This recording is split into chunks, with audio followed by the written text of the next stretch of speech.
മക്രോണീസ് കിച്ചണിലേക്ക് സ്വാഗതം. നിങ്ങളോടൊപ്പം ഞാൻ സ്റ്റീവ്. നമ്മളിവിടെ നിന്ന് ഉണ്ടാക്കാൻ പോകുന്നത് വാനില ഐസ്ക്രീമാണ്. അപ്പോൾ അതിനായിട്ട് നമ്മൾ എടുത്തിരിക്കുന്നത് ഒരു പാക്കറ്റ് പാല് എന്ന് പറയുമ്പോൾ 500 ml ഉണ്ട്. പിന്നെ ആവശ്യമുള്ളത് വാനില എസൻസ് 2 ടീസ്പൂണാണ് എടുക്കുന്നത്. പിന്നെ ആവശ്യമുള്ളത് വാനില പൗഡർ 2 സ്പൂൺ, 2 മുട്ട, പിന്നെ ആവശ്യമുള്ളത് പഞ്ചസാര 8 ടേബിൾ സ്പൂൺ. ആദ്യമായിട്ട് നമ്മൾ ചെയ്യേണ്ടത് വെച്ചാൽ നമുക്ക് ഈ വാനില പൗഡറിൽ 2 മുട്ടയായിട്ട് നമുക്കൊന്ന് മിക്സിയിലിട്ട് അടിച്ചെടുക്കാം. മുട്ടയും വാനില പൗഡറും ഇപ്പം നല്ലതായിട്ട് അടിച്ചിട്ടുണ്ട്. നമുക്ക് ഇപ്പം അടുത്തതായിട്ട് പാല് തിളപ്പിക്കാൻ വെക്കാം. നമ്മളിപ്പോൾ നമ്മുടെ പാല് തിളപ്പിക്കാൻ വെച്ചിട്ടുണ്ട്. നമ്മൾ ഫുൾ ഫ്ലെയിമിലാണ് വെക്കേണ്ടത്. ഇത് എപ്പോഴും ഇളക്കിക്കൊണ്ടിരിക്കണം, അല്ലെങ്കിൽ അടുക്ക് പിടിക്കാനുള്ള സാധ്യത കൂടുതലാണ്.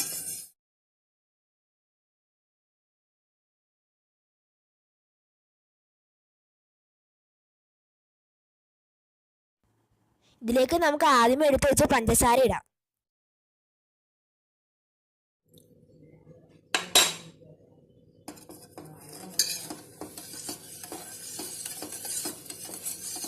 നമ്മുടെ പാലിപ്പോൾ തിളയ്ക്കാൻ തുടങ്ങിയിട്ടുണ്ട്.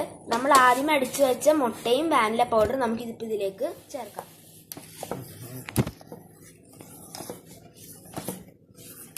അടുത്തായിട്ട് ഇത് കുറച്ച് നേരത്തേക്ക് തണുക്കാൻ വെക്കണം. നന്നായി തണുത്ത് കഴിയുമ്പോൾ ആദ്യം ഈ ഒരു പരുവത്തിലായിരിക്കും വരുന്നത്. നമുക്ക് മിക്സിയിൽ വെച്ച് നിന്ന് നന്നായിട്ട് പതപ്പിച്ചെടുക്കാം.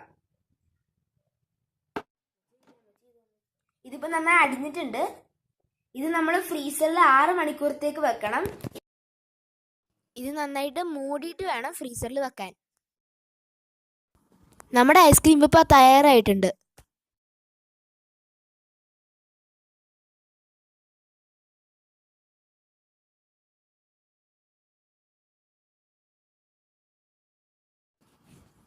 മക്രോണീസ് കിച്ചൺ സബ്സ്ക്രൈബ് ചെയ്യാൻ ആരും മറക്കരുത്. ഈ വീഡിയോ ഇഷ്ടപ്പെട്ടാൽ ഇത് ലൈക്കും ഷെയറും ചെയ്യുക.